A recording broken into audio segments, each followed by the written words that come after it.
Yoga practice and yoga philosophy are no more talking to one another, and that's a problem globally. Whether you walk into a yoga studio in Bali or in Bangalore, London or Los Angeles, it's the same. There's a retail counter with some leggings, some mats, candles, a few books.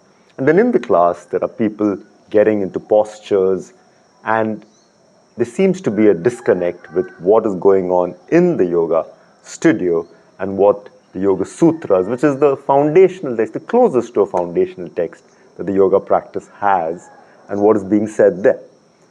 Patanjali in the Yoga Sutras defines yoga in the second sutra as yogas, chitta, vritti, nirodha, the cessation of mental fluctuations. Now that is liberation. It's a technology for liberation. He's not talking about poses, not talking about flexibility. And yet we find that in the yoga class, your goals on the mat seem to be about more flexibility, about more strength. Maybe you want to do a handstand. So there's this disconnect because here it's spiritual liberation and philosophy, and here in practice it's to do a complicated posture. This needs to be addressed because the subject is so beautiful. Embodied wisdom need to come together. And this needs to start at the very root level in teacher trainings and so on. You know this just as much as me. It's one of the most unspoken things in the yoga world. Let's address it in a way that is friendly discussion about the state of yoga. Why should I be doing this? I've been teaching yoga meditation full-time for the last 23 years. I did not go into yoga to become more flexible or strong. I used to play football. Physical fitness was not a problem. But I went into it to improve my focus. I was a writer and I wanted to improve my focus as a writer. And so, the study of the mind was interesting for me. I'd graduated in psychology, not satisfied because you're only studying theories of the mind. This is what Freud says, this is what Jung says about your mind. You don't study your own mind. So the next step was to study meditation and yoga. And I had the chance to live for 7 years in my guru's home from 2003 to 2010. Now this is unique even in India. This kind of apprenticeship education is the way it's gone on for millennia, the Guru-Shishya lineage. And I'm lucky to have experienced that, and it's been more than 16 years since I stepped away. And I've, in that meantime, set up yoga schools, taught across the world, and this is what I want to share in terms of where this disconnect is and how it could be addressed in some way. The first thing that we look at is, in most teacher trainings, yoga is discussed as Ashtanga Vinyasa as a class. Now it's important to know that this is not even 100 years old as a practice. It's not 5,000 years old, not even 500. In the late 1930s, Krishnamacharya started to teach in Mysore, in the Mysore Palace, and his student Pattabhi Joyce from the 1940s started to share. So here we are looking at not a very old practice, but using the Sanskrit names and mantras doesn't make it very traditional. The Ashtanga, the Vinyasa style, sits within the Hatha Yoga style, and these are not different in the way we look at it in the modern context, but it has all the asanas, pranayama that come from Hatha Yoga, which sits under Raj Yoga, which we'll get to. And the text, the foundational text, Hatha Yoga Pradipika, written in the 15th century by Swami Swatmarama, it continues the lineage from the great masters, Gorakshnath, Matsyendranath, and so on. Now, most of modern yoga is predominantly the Nath Yoga tradition, Hatha Yoga tradition. And here, the goals are vitality, energy, the ability to sit in asana. But even there, the asana is just one part. Shatkriyas, cleansing, asana, pranayam, mudra, bandha, were categorically described that these practices should begin with the intention because it sits under Raj Yoga. Now, Raj Yoga we'll come to. So we are beginning to see that the modern yoga class is about 90% asana, whereas it's just one part of Hatha Yoga. And if you were to peel back and see the Yoga Sutras, what are the Yoga Sutras? That Yoga Sutras composed 2000 years ago by Patanjali. What does he have to say about asana? There are just 3 Yoga Sutras out of 196 that describe asana. Sthira Sukha Asana. Asana is a pose that is steady and comfortable.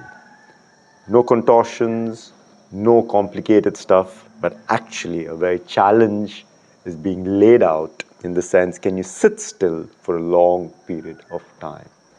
And how do you do it?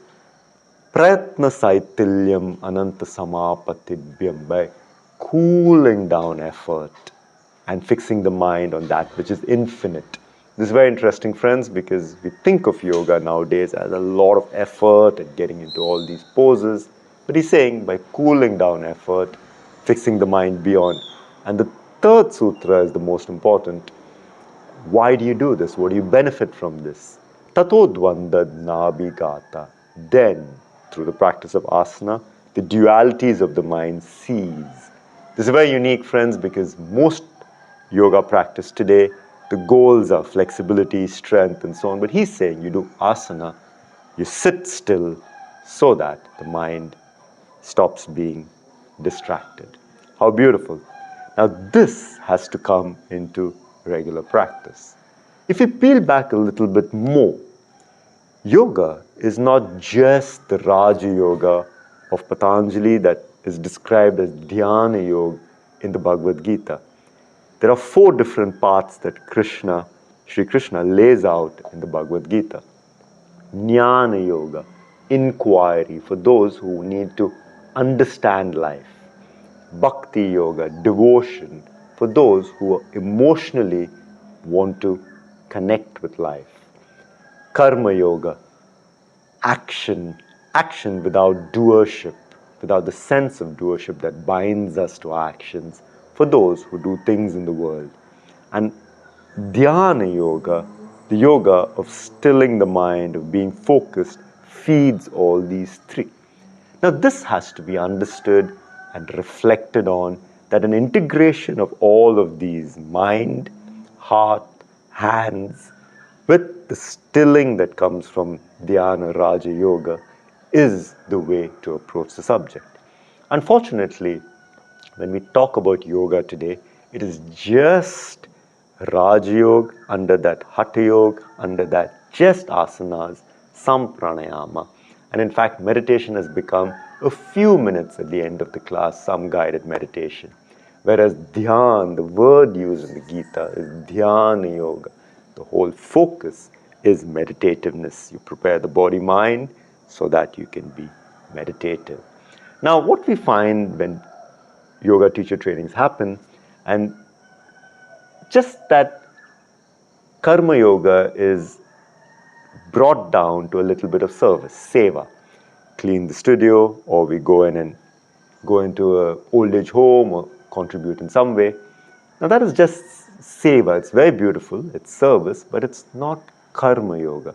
The idea of non-doership is very, very important to imbibe. And it can be done in many, many ways. Bhakti Yoga is brought down to just a kirtan. Bhakti Yoga is an emotional involvement with life. Jnana Yoga is not even discussed unless you go somewhere else to attend a Vedanta class. Now these 3 paths have been reduced in the way people train, and yet we call the training as yoga training. It's Hatha Yoga training, it's Vinyasa training. But we say that we are yogis, and yet we are looking at just one path, just one small thing. It's like reading the contents of a book and claiming to be well read. We're not engaging in a deep way. And when I say deep, it's not just a little bit of philosophy, a lecture, a podcast, but a daily sadhana of inquiring, who am I? Who is this that is asking? Who is this that is hearing this talk? Who is this that is delivering this? Jnana Yoga. Bhakti, the fundamental way of understanding the ability to surrender to something higher than you, to be in love, to sweet to bring sweetness of emotion to your pursuit, to your seeking. And karma, to be able to do things, to help, to do things in the world without being kind of focused only on what you'll get out of it. Now that gives a sense of freedom, so does bhakti, so does jnana.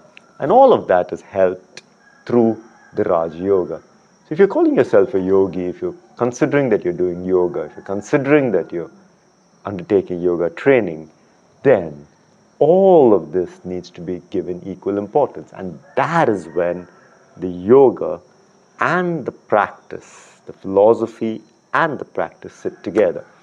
Friends, in the Indian tradition, we usually refer to a yogi as someone who has a deep level of focus, who has a mastery over their senses. They're sitting on top of their senses. Now, this is not the way we think of yoga in the modern context.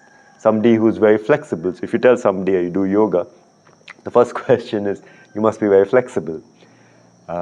Yes, of course, in the mind, coming through the body, but that's not the main thing. That's not at all the main thing. Traditionally, if somebody were to say that somebody is a yogi, you're expecting somebody with a lot of wisdom. This is getting lost. So much so that the subject has gotten so dumbed down that the goals have become almost gymnastic with some Sanskrit names. We have the time to redress this. All people, we've been practicing for so many years, it's time to bring this kind of practice and philosophy in sync. It takes many years to know what you want. And this is not to say that the practice, the physical practice is not real. It is very real. It is very important because the subject is embodied wisdom, the Raja Yoga journey. You need to have the practice, but it's not all of it. You cannot stop at it and just do a little bhakti, karma, jnana. You need a full integration. To understand that there's so much more than just the asana pranayama. Even the yamas, niyamas are just given very loosely, just a few discussions and left. But that is the foundation for the asana pranayama. So yam, niyam, asan, pranayam, pratyahar, dharan, dhyan, samadhi, the 8 limbs of yoga. Though it is called Ashtanga Yoga, it's fundamentally focused on just one of the limbs, a little bit of pranayam. So when you talk about the whole thing, that becomes Raja Yoga, and it sits under the idea of yoga as jnana, karma, bhakti and Raja. It is very important that the subject that has continued for 2000 plus years is passed on to the next generation with the same seriousness. So when somebody is practicing yoga, today we consider the person doing a physical pursuit and they have to do something else for the spiritual. Now when you do yoga, it is okay if I've come into yoga to master a handstand, it is fine, let me own that. But also let me understand that I need something else for my spiritual training, for my mental training. Yes, my mind will get trained as I focus in a posture. The form of the posture is not as important as the focus, but for the spiritual training, I might need something else. Or if I'm coming into yoga for something, as Patanjali would describe, a deeper understanding of myself and life, then there has to be practice for that. So you've got to understand over the years, you've got to keep checking, is that still my goal? Are my goals completely driven by asana, pranayama, or I have an overall, a wider perspective of who I am? Today I'm finding more and more people do yoga for practice, but they have something else for their philosophy because they've not understood that the yoga has all of this. It's a complete system, one of the most beautiful systems in the world that has understood a human being at great depth. If you're emotional, if you're mental, if you want to do things in the world, you have different yogas for that. Integrating them and keeping Raja Yoga as the base to keep a steady mind so that you can surrender in bhakti, you can serve in karma, you can have the insight about life in jnana is very important.